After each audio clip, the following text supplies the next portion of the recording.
Okay. Get rid of that. Okay. Day 2 on the mountain, emceeing. Well, I'm driving to it. And I had a couple of thoughts.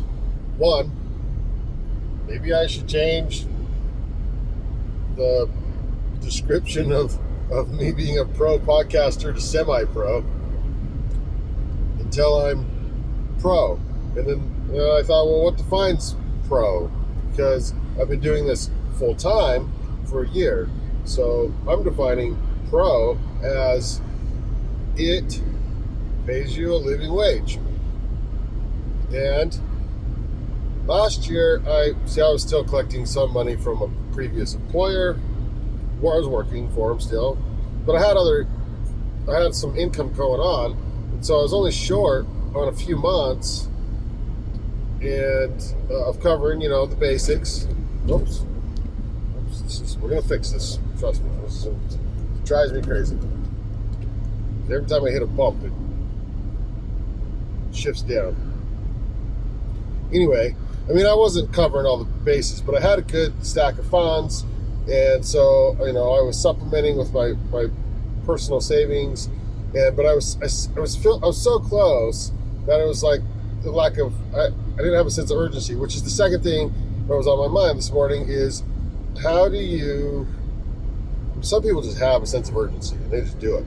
Man, I don't. I go with the flow, and I'm like pretty sure things are going to work out, and I've been doing that for a year, and that's why I'm like, okay, I gotta have a deadline, or else this is not going to happen. Like I can't do this forever. It's just not going to work out on its own. You actually have to put the work in. And so, what are your thoughts on what defines you being a professional content creator, semi-pro, content creator? Is it something that you have to essentially cover your, living needs, that you're earning a wage to cover your basics, your everything you need to make a living, essentially? Or is it something that you do part-time, but you're still, like, the quality of the work is pro? You have good gear, you have some good clients that you're creating professional work for, but, profession is defined as that is your profession, that is your job, that is what you do for a living. And so that is what I'm doing for a living. But what if you're not making the living part? I don't know. So semi-pro, I think I should be semi-pro until I cover my basic living, until I'm pro. I'm pro, I don't know, man. So therefore, therein lies the whole sense of urgency debacle. And what moves does one take to create a sense of urgency? If you don't have money, that's a sense of urgency. So that was, I'm not there yet, but it's looming on me and it's stressing me out, and I don't want to have to worry about it. And so that's why I'm like, you know what? Let's set a date, and I've got to bring in $3,500 to the business in revenue, more than what we currently bring in, which isn't much, a couple grand, $3,000 maybe. And then that allows me some wiggle room to not stress, essentially, and call myself a real pro, because I'm earning a professional living wage off of what I am doing as a podcaster, content creator, blah, blah, blah, blah, blah, blah. What are your thoughts on that?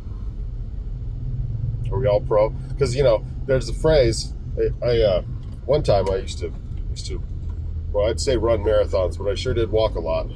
Jog marathons, I don't know. Trail running, it's a little more acceptable to just walk and jog. But yeah, 5 marathons, I think, under my belt back in the day. And, in that culture, a lot of the trainers and trainees are like, hey, if you run, you're a runner. You run, you are a runner. you get out there and you run a mile. You do that a few days a week. You're a runner. You don't have to run a marathon. You just got to run. Go outside and run. Call yourself a runner. Okay, well, I've been podcasting for 10 years. Probably longer than that. Let's see. 2024. Yeah, almost. Oh, man. 13 years, okay? So, I'm a podcaster for sure. Definitely a podcaster. But am I pro? Quality we put out's pro. Put out good. We put it out. And I think I'm pro. We have excellent clients.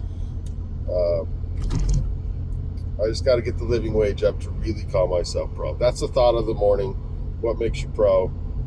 I'm gonna ponder on the sense of urgency thing. I think a little bit more. But anywho, skis. I'm heading to the mountain. Try and shoot some B-roll. I brought the Sony A64 because I love that little camera, and it has the 16 millimeter Sigma art lens on it. So I'll see if I can get some decent B-roll. But these phones are pretty darn good, actually. Okay, chat soon. Cheers.